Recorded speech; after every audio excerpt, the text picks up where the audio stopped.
Welcome to the Food Junkies Podcast. Here, we aim to bring you the experience, strength, and hope of professionals working on the front lines in the field of food addiction. Our mission is to educate you, the listener, and increase overall awareness about food addiction as a recognized disorder. Here, we discuss all things recovery, exploring the many pathways people take towards abstinence in order to achieve a health-forward lifestyle. We hope to inspire you to thrive rather than just survive. So stay positive, make a change for yourself, and share your journey with others. And hopefully the message will spread. Hey, everybody. Welcome back to the Food Junkies Podcast. Today, Clarissa and I are beyond excited to welcome back one of our most respected and beloved guests, Dr. Jen Unwin. So if you've been following the latest developments in food addiction, you've no doubt seen her name front and center. So we're diving into some huge milestones today, 2 powerful new papers, one outlining an international expert consensus on ultra-processed food addiction, and the other exploring long-term outcomes in recovery. We're also going to talk about upcoming events like the International Food Addiction and Comorbidities Conference happening in London in September, and a special event that's this weekend, and it's actually helping us make that conference possible. So whether you're a clinician, a coach, a person in recovery, or just a food addiction curious person, today's episode is going to be packed with insight, heart, and hope. So just a little bit about Jen, and then we're going to get started. So in case you don't know, Jen is a clinical psychologist and one of the world's leading voices in food addiction science and advocacy. With over 30 years of experience at working in the NHS, her focus of work has been on hope and behavior change and how that can transform lives, especially in the areas of diabetes, low-carb nutrition, and of course, food addiction recovery. She's the author of Fork in the Road, co-founder of the Public Health Collaboration and Food Addiction Solutions, and a key architect behind the development of an evidence-based diagnostic or screening tool for ultra-processed food addiction called Craved. So most recently, Dr. Unwin co-authored 2 of the papers that we're going to talk about today, and she's a core organizer of this conference. So welcome, Jen. Well, Jen, it's so good to have you here. Thank you again so much for being willing to do this on such short notice. No problem. Okay, so in case nobody's ever heard of Food Junkies before, nobody's ever heard of you before, and this is the first episode they've ever heard from us, can you just kind of give us the headlines of how you came to focus on food addiction and what really fuels your passion for this field? Yeah, of course. Yeah, so I'm a clinical psychologist by trade, and I did that in the National Health Service in the UK for quite a few decades, and specializing in kind of people struggling with physical health problems and helping them to sort of live as well as they could, really. So it was all about kind of quality of life and well-being. Alongside, I have my own food addiction story going back, like all of us, to very, very young. And what happened really was that it's kind of embarrassing to be a psychologist that can't control some aspect of your life. So that sort of felt pretty shameful to me, that, you know, everything else in life was going well, and I had this sort of successful career in psychology, but had this kind of secret problem with food and my relationship with food. And it's kind of a long story, but basically discovered low carbohydrate as a sort of partial solution to my problems.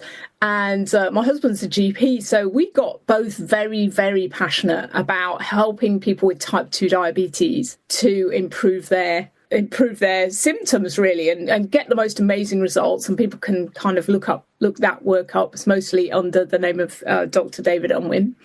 And that was part of the story for me. And then I heard Bitten Johnson talking on the Diet Doctor, a video on the Diet Doctor website about food addiction. And it was one of those sort of one of those real kind of turning moments in life when you go, oh, I'm such an idiot. Why didn't I think of that? You know, I'm a psychologist. I've worked with addiction. It's exactly the same as every other addiction. And, you know, that just was a sort of crystal clear moment of, right, okay, I get that now. Why why aren't people talking about that? Why is bitten this kind of lone voice in the wilderness? So I was lucky enough to be able to take early retirement from the NHS. And I thought, right now I'm devoting my life and my brain and my psychology to understanding sugar addiction, as I've kind of thought of it then, but I've sort of broadened out from there. Went and did Bitten's training course, met Heidi Yaver, who's become my kind of partner in crime. You know, we kind of make a good team in terms of our sort of skill sets. And yeah, just sort of from there, really step by step into this mission of get this condition recognised, get people talking about it, get effective treatment available to people. Yeah, I mean, that's it, basically. That'll do. Get it recognised by the WHO. Yeah. And I think all of that is achievable in the next few years and a few plus, with what we're doing, with what your guys are doing, with, that everybody's sort of joining together now. And I really, really feel there's a bit of a sense of momentum now and a real kind of sea change, people recognising can do is really coming. So it's exciting. Awesome. Well, I know you've been so, really instrumental in shaping the conversation around food addiction as a legitimate diagnosis and treatment focus. So can you tell us what the journeys look like so far and what you've seen even shift the most maybe in the last year, 2 years? Yeah, so I think, just coming out of sort of that training with Bitten, we were thinking, well, there's the Yale food addiction scale, which everybody who works in the space has heard of, and it's sort of a research tool. So that's great. And if you look at all the research that's been done with the IFACC, it's really considerable now in terms of prevalence of the condition and distinguishing it from eating disorders and these kinds of things. So sort of plenty going on there, really. So I think we can sort of take that and, that's a really solid foundation. And if you look at the sort of amount of research coming out, it's sort of done this exponential thing where, maybe 10 years ago there was the odd paper and then there's been more and more. And it's that if you look at the graph and you do a search for food addiction, you can see those numbers going up. So I think it's a matter of, looking at the research and taking that as a platform. And then, so is it nearly three or 4 years ago now, what we put in we decided to have a first crack. And this was, I have to say, mostly Heidi, who has these bold ideas. And then I just go, yeah, that's a great idea, Heidi, let's do that.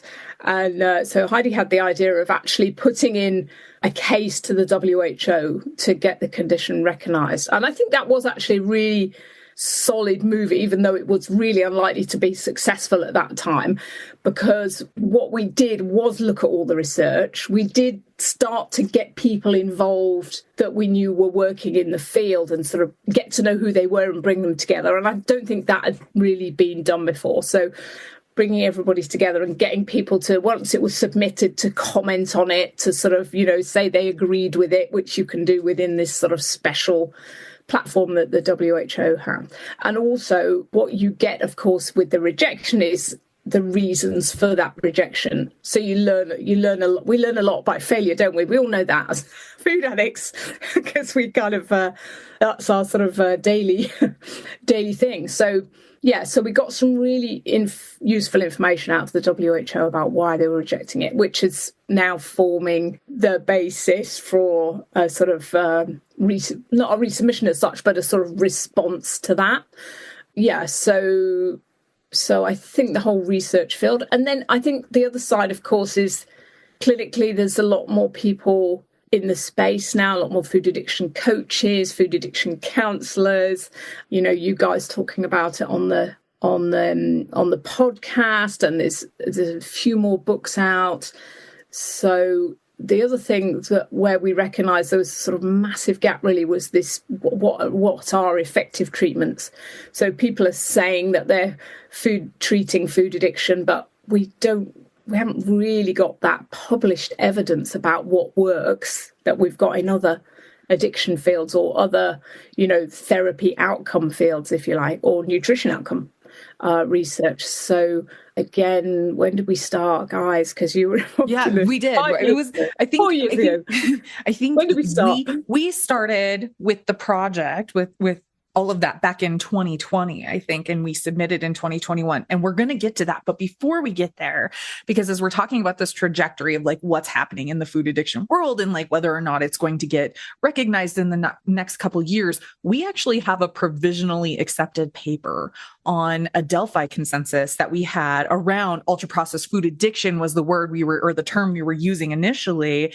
So can you kind of talk about, because that paper is going to release here soon, right? Like this episode is going to release, and that paper is going to release. So what was the vision behind that project? Like you had talked about, we get the rejection, and with that rejection comes some reasons, and then this project is born. So can you kind of talk a bit about that? Yeah, for sure. Yeah. So one of the key points that the WHO committee that rejected the first application came up with was that there is no consensus around this diagnosis, that people don't agree that this is a thing. And, that was actually a valid point at the time.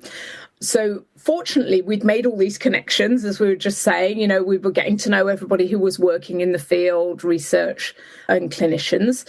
And so again, Heidi, bold ideas, let's see if there is consensus or not. And we obviously guess there would be. So with your guys' help, we just tried to connect with as many people as we could that were either academics or clinicians or, just knew a lot about the food addiction space.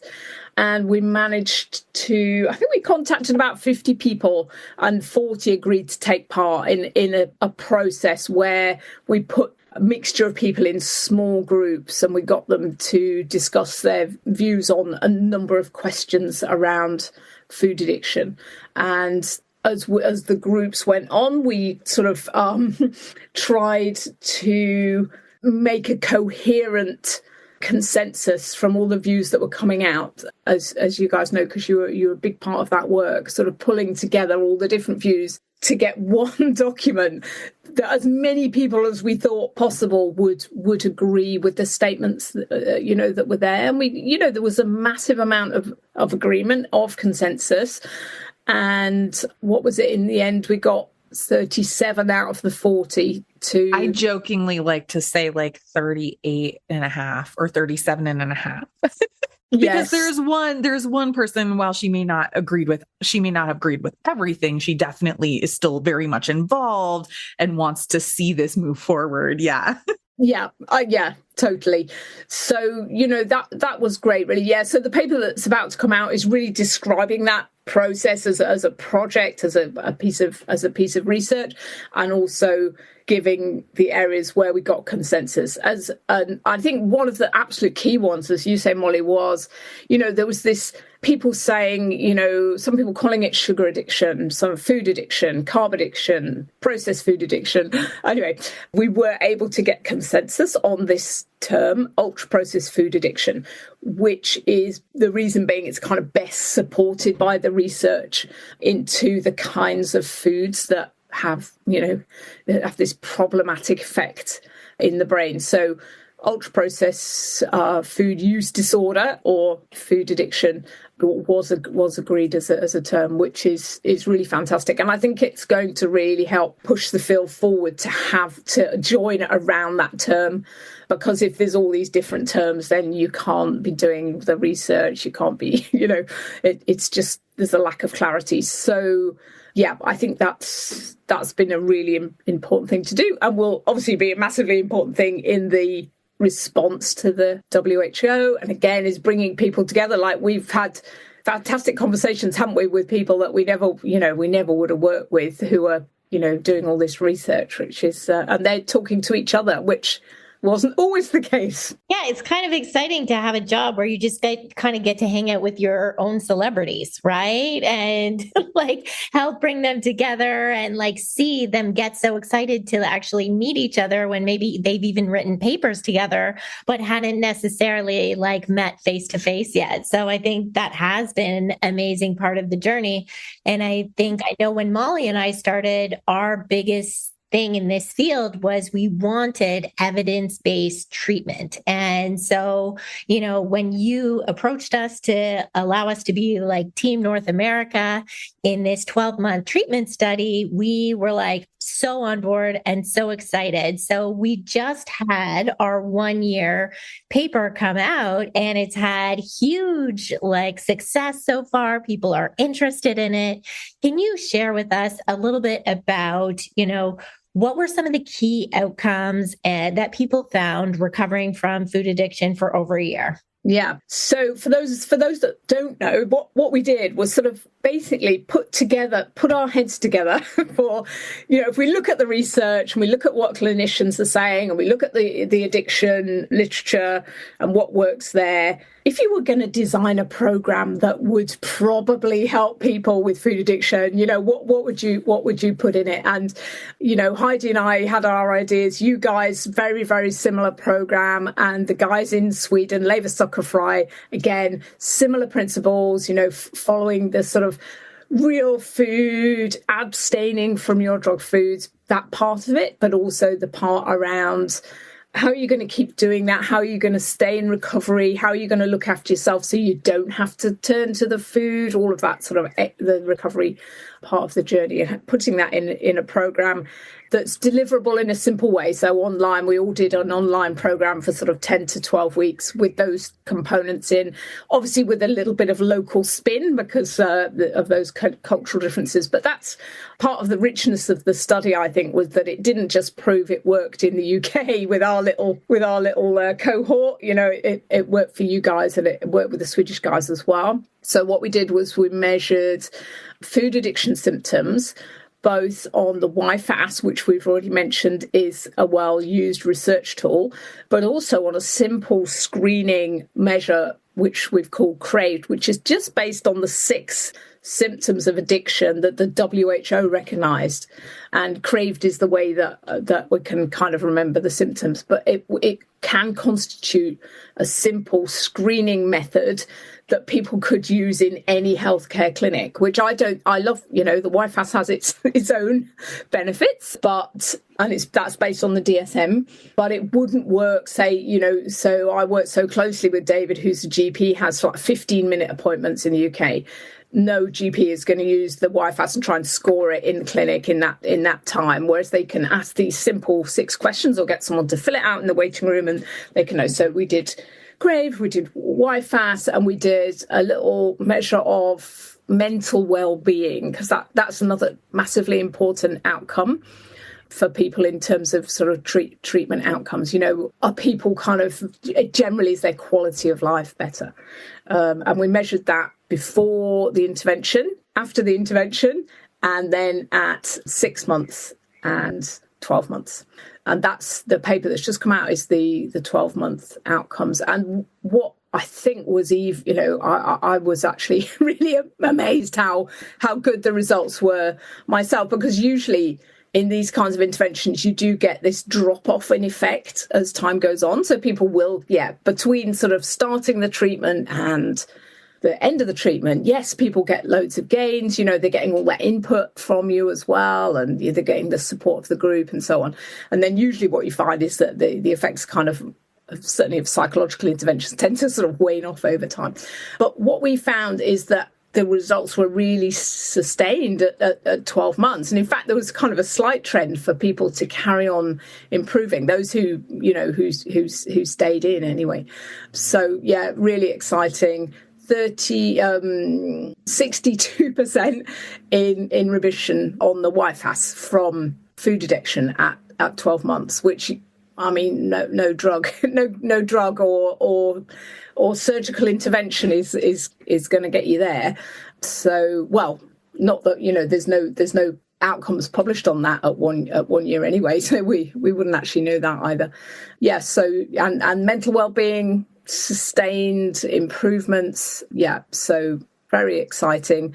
And yeah, obviously masses more research to be done and other people replicating or trying other treatments, but we're just so proud that it's really the first outcome study to be published in food addiction. Definitely. And it makes me think about, so coming from the world of substance use disorder treatment, all other substances before food. And I think about statistically if I get somebody into residential treatment, 30 days, 45 days, whatever it is, I think statistically, at least in the United States, it's something like around 80% of people return to use within that year following that inpatient or residential treatment. And here we have done fully an outpatient and, like online, here's some education, here's some groups, whatever. Here, like, let's look at removing these things, these foods that are causing you issue.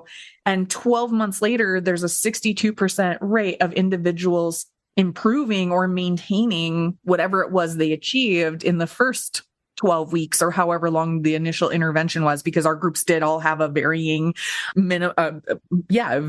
amount of weeks initially. But I mean, does that at all surprise you? Or did you find that as well as you were helping to put together that paper, that aspect of the paper when comparing outcomes? Yeah, I mean, we didn't massively focus on that because it wasn't a real review on that. But I mean, that's potentially a next way to look at writing something up, like comparing to other addiction outcomes. I was really surprised that how good the results were and how many people. There's a nice little graphic in the paper where the IFACC, you can score it as, severe addiction, moderate, mild, and no food addiction. And so many people moving from the severe category and it's a nice colourful graphic, and it really shows the way that people are coming out of that severe category at the beginning into the sort of so many more people in the no food addiction category. They're just not experiencing all those symptoms on a daily basis that they were originally. And that's obviously also why people's mental well-being improves so much, because they've just not got that food noise in their head all the time. And it's a reasonably, so we always say, don't we, it's simple advice. It's simple. It's basically real whole foods as nature intended. Get yourself some support, find your tribe. It's those two things. So super simple, not always easy for people. Because it's hard for people to find their tribe and to know this information. And also in the world we live in, you have to make quite a lot of effort to eat a real whole food diet on a daily basis. That has to become, a big part, a part of how you live. And there's a lot of pushback from other people in the environment, but also people in your environment. So it's learning how to deal with that on a long-term basis. Hey, Food Junkies listeners. We're just going to take a quick break here to share with you something our team thinks could help benefit your recovery with food, body, or self. Thank you again for listening.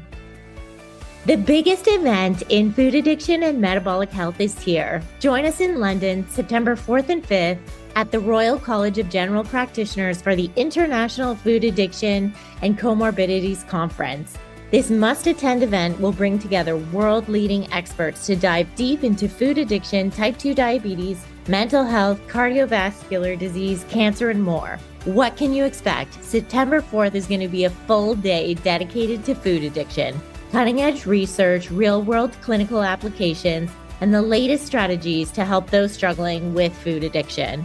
September 5th is going to be a deep dive into the comorbidities, exploring the links between food addiction, type 2 diabetes, cardiovascular disease, mental health, cancer, and beyond. International experts will be sharing groundbreaking insights that will shape the future of food addiction treatment and public health policies. You'll also get a chance to network with the top professionals, researchers, and advocates who are making a difference in the field, with a powerhouse lineup of speakers including Professor Carlos Montero, Dr. Georgia E., Dr. David Wiss, Dr. Nicole Avina, Dr. Erica Lafata, Karen Thompson, Dr. Amy Reichelt, Dr. Tro, Dr. David Unwin, and Dr. Natasha Winters, and many more. This conference is going to be your chance to stay ahead of the curve in food addiction science and treatment. Early bird tickets are on sale now. This is your chance to be part of a game-changing event that is shaping the future of food addiction treatment and metabolic health research. In-person spots are limited, so secure yours today. We'll put the link to buy the ticket for in-person or live stream in the show notes. Register now, and we'll see you in London. Now back to the show. If you have enjoyed this episode, please let us know. We love to hear from you.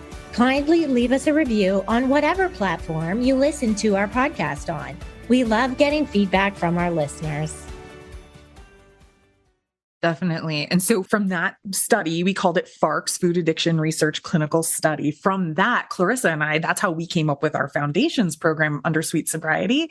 And something that, like I remind people of in foundations is the thing that separates what we're doing, right, with this intervention that you guys did, that Sweden did, that we did.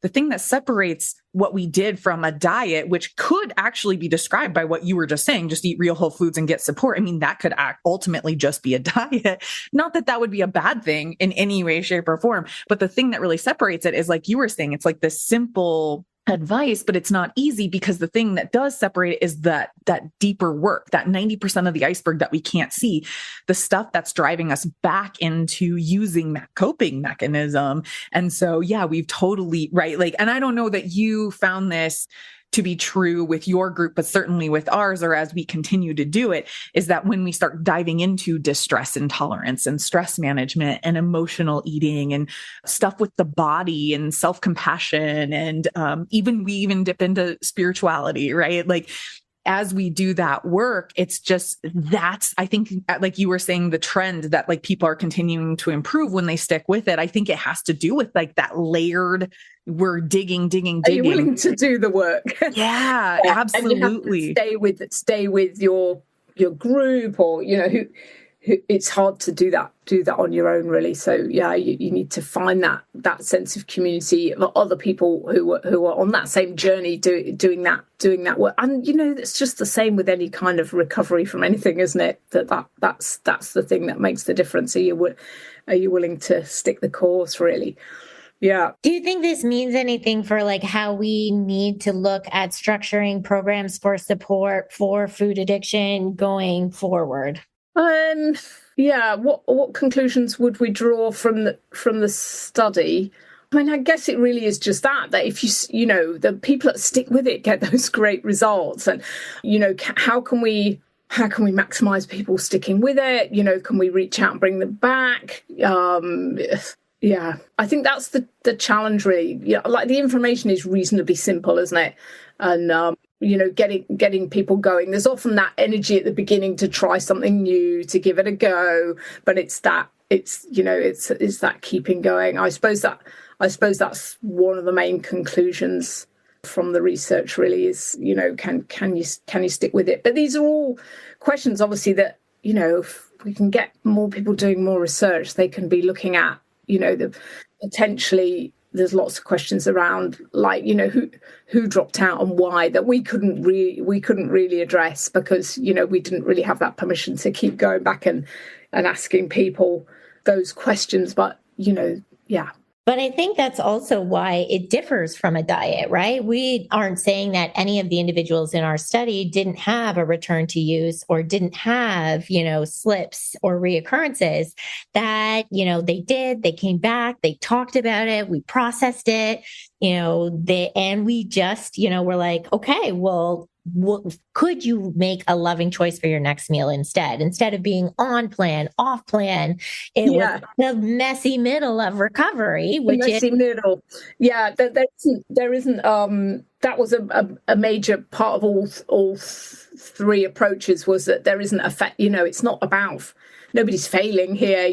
If you're going off plan, you're learning something, you're coming back. It's that kind of, we talk about learning to ride a bike. You're always wobbling, you're falling off, you get back on, you've learned something.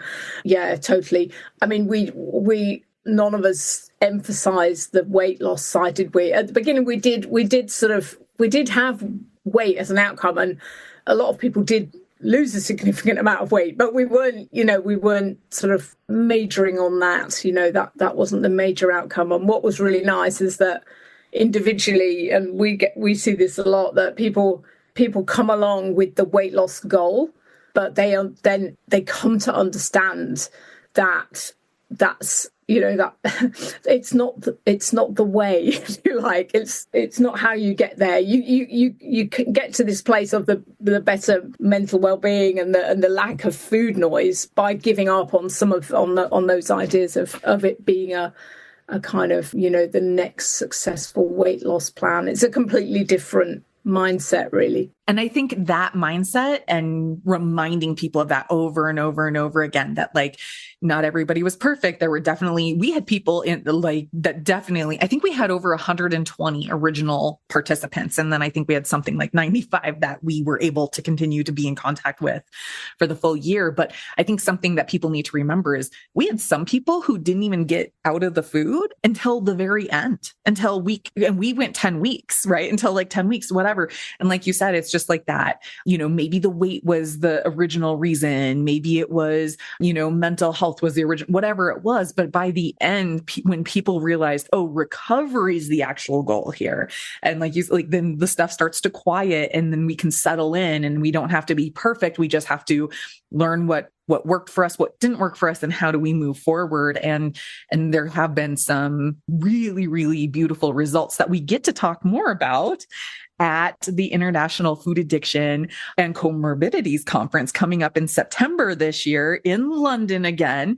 So can you kind of talk to us about what are your best hopes in getting people together this year? What should we be looking for? Is this going to help further our cause?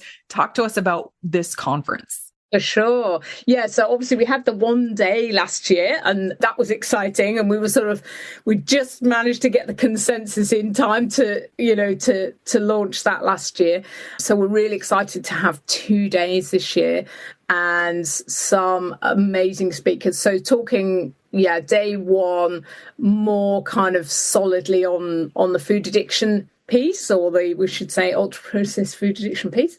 And then day two on, all of those things that go along with food addiction, or all of those conditions where clinicians really need to understand that food addiction could be that kind of hiding in plain sight, massive, important piece. So cardiology, diabetes, obesity, cancer, mental health will all be covered.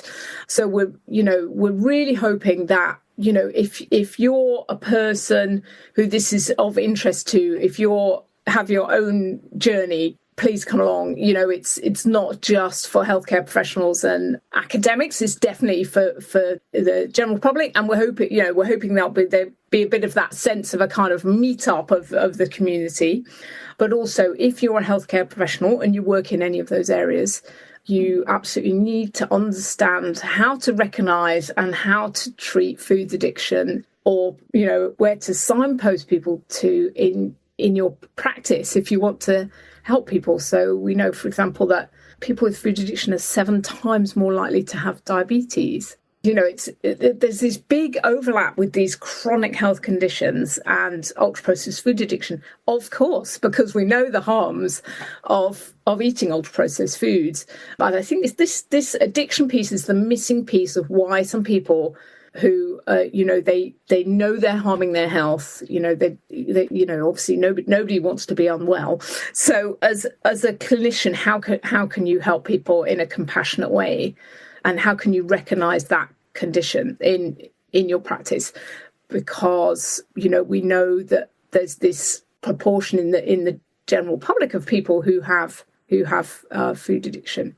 So there's this link with all these chronic conditions. So that's really exciting. So we just hope that so many people will come to London and be able to meet up as a community. But also, say if you're listening and you're just curious, or you want to help your patients to be able to have that quality of life and heal themselves from these chronic sort of modern conditions, and understand the harms of ultra processed food, then we really hope as many of you as possible will come in person.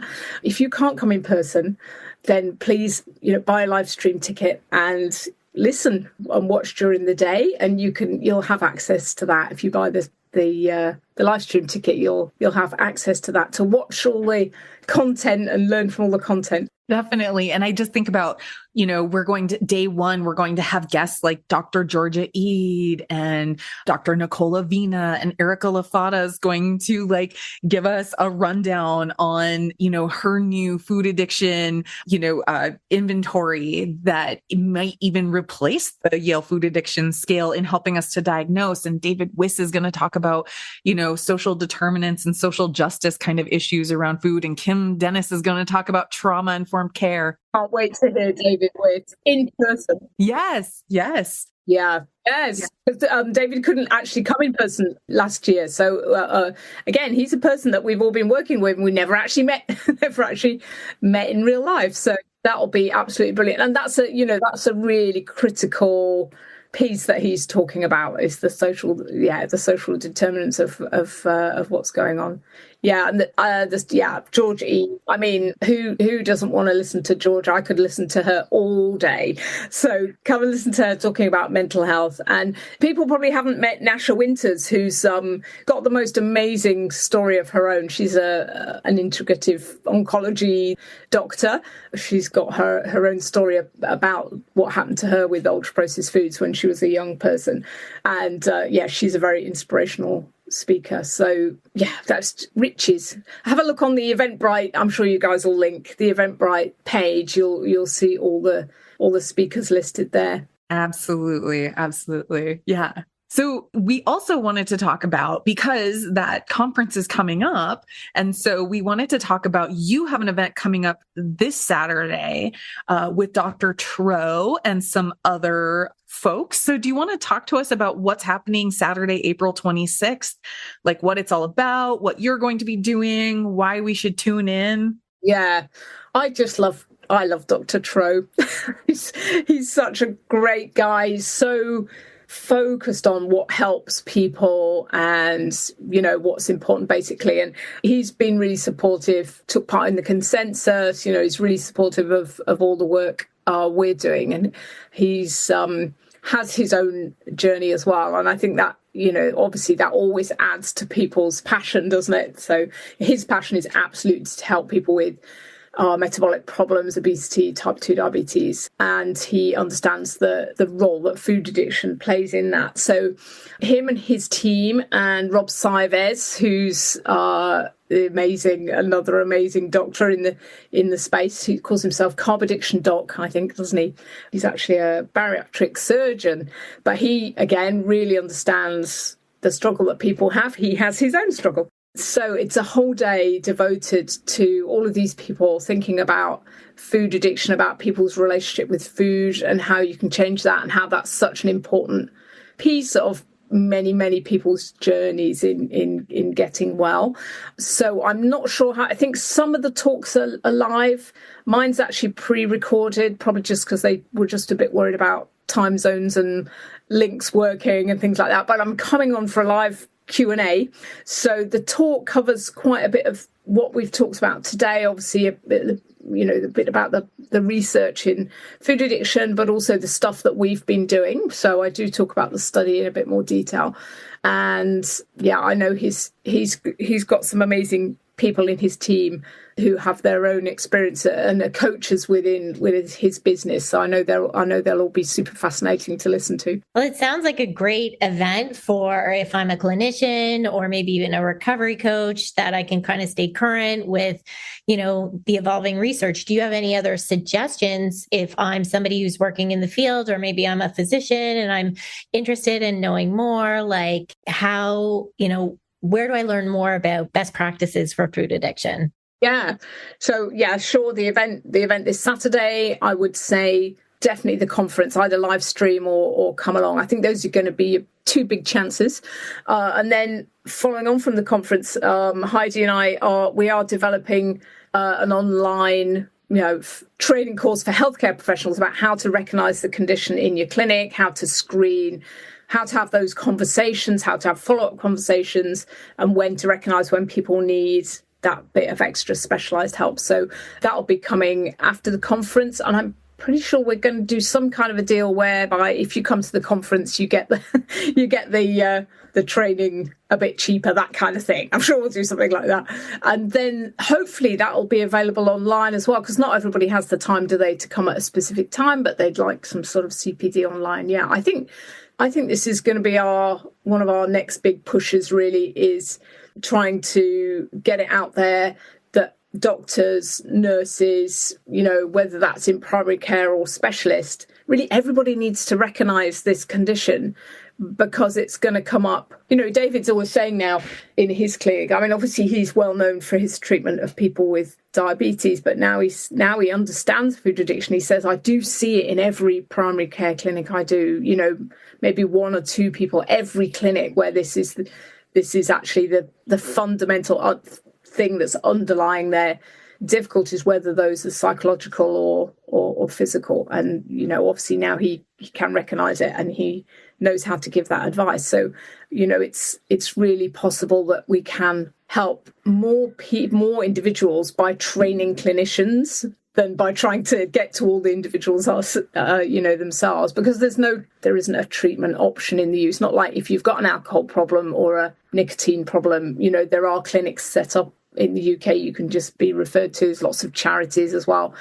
I mean, there's very, very little for people with food addiction over here in the UK, and I guess similar in the States. Yeah, there are a couple in the US that we can refer to, but I think only two. Clarissa, SunCloud Health with Dr. Kim Dennis in the Chicago area, and Milestones in Recovery with Dr. Marty Lerner, in Florida. I think those are the two long-term inpatient or residential programs that can take insurance, that can do all of that. So if you don't have anything like that in the UK, it would make sense that you need to have more eyes on the issue. Yeah. And of course it's on the spectrum as well, isn't it? So some people would need that really intense, there's definitely a case for inpatient programs for sort of residential treatment. But I think, as our study's shown, there's definitely a case for a slightly lighter touch where you can do online. There's a lot, you guys doing online. There's Liberate here in the UK doing online. So, there's plenty of evidence for that being helpful, and it's slightly more accessible to more people. But a well-trained healthcare professional, I think, could do a lot of good as well. Absolutely. I know you are quite the hope dealer. So to close out our time with you, Jen, I'm just curious to know, what message of hope would you hope that people walked away from? I'm saying the word hope a lot now. Yeah, I like it. From this episode, or after reading the paper or the conference or this event this weekend? What is it that, you would love to see people take away from the message that we're putting out there today? I mean, the two things for me are, if this is your problem, the more of us that are talking about it, the more people are going to recognise that, that's their problem. Do you know what I mean? So it was like when I heard Bitten talking about it, I was like, oh my God, that's me. So I want everyone who's got this problem to have the chance to have the right information and to sort of realise that that's them, because that's the door to stepping into the hope. And I want people to take away that recovery is, it's not just possible, it's probable. If you do the things that work, it's going to work. And so hopefully that is really hopeful for people. We're not saying it's easy, but it's definitely achievable. And there's so much more community out there now, so much more information. You can find your people and step into the hope. Yeah, and I think it even speaks to people who maybe have fallen into the eating disorder field for so long seeking treatment and saying if they're not finding it there, what would it look like to try a different way and see if this might help with your, be part of your solution as well, which is, I think, all our goal to try and find a way to bridge the gaps together between the eating disorder field and food addiction field. So that's such a good point that you make. It's so important because all that's been available is that sort of eating disorder model. And, that's helped a lot of people. But I never actually got into eating disorder treatment myself. But I know that if I had done, it wouldn't have worked. So, yes, let's hope that, we can, like David Weiss and other people who are sort of trying to bring these two fields together, and that they can recognize food addiction, and it's equally important that those of us that work with food addiction can recognize when somebody would be better served in an eating disorder service. That's such an important point. Yeah, absolutely. I love that this research, that the conference, that like the event you're doing this weekend, it's all just an invitation, right? It's just an invitation to open our minds, to maybe like expand our window of tolerance, that growth edge of just like, could there be other factors at play? Could there be more solutions or interventions, or maybe somebody else has a different idea of how this goes? And yeah, so I just want to echo what you two have been saying, that this is so beautiful. And I just love that, like, you are kind of like our star. You're our leader, and we want to follow where you go because you see a future that I can believe in, and I hope that listeners can too, and they will join us, at the conference in person or online virtually, that they'll join you this weekend, and it's all virtual this weekend. So, whatever it might be, and just reach out to any of us if you have more questions or anything like that. So thank you so much, Jen, for your time. It was such short notice. I appreciate you. Oh, thanks, guys. No, it's totally a team effort, isn't it? And that's so lovely what you said about, come on, everybody, get on board. Please come to the conference. Yes, we need to sell those tickets because that's how we're going to keep doing the work that we're doing. We need people to sort of get on board and get enthusiastic and come along the journey with us. Thank you. Thanks for joining us this week on Food Junkies Recovery from Food Addiction. Make sure to join our Facebook group, Sugar Free for Life Support Group, I'm Sweet Enough. Molly and Clarissa are food addiction professionals who offer one-to-one counseling and group coaching through Sweet Sobriety. Please subscribe to our show so you never miss an episode. While you're at it, if you found value in today's episode, we'd appreciate you leaving us a review on your favorite platform. Your feedback helps grow our show and allows us to reach others who need to hear this message of recovery. Don't forget to pick up a copy of Dr. Tarman's book, Food Junkies. And as Vera always says, the power is ours.